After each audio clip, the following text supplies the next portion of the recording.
ነገ ለሚያበቃው የኮንትራት ሕይወት የምን ጭንቀት ነው ደሞ የምን ትካዜ መመለሱ ላይ ቀር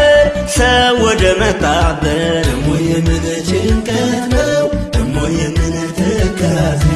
ግርም ያደርገኛል ሰው ሲያስብ ሲብላላ የምን ጭንቀት ነው ደሞ የምን ትካዜ የሚኖር ይመስል ከአንዲት ሕይወት ሌላ ደሞ የምን ጭንቀት ነው ደሞ የምን ትካዜ ሐሳብ ምን አባቱ ጭንቀት ስለምኔ እንግዲህ ሲረፍ የደከመው ጎኔ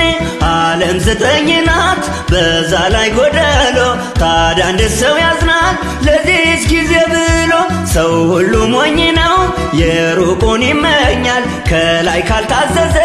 ምንስ የት ይገኛል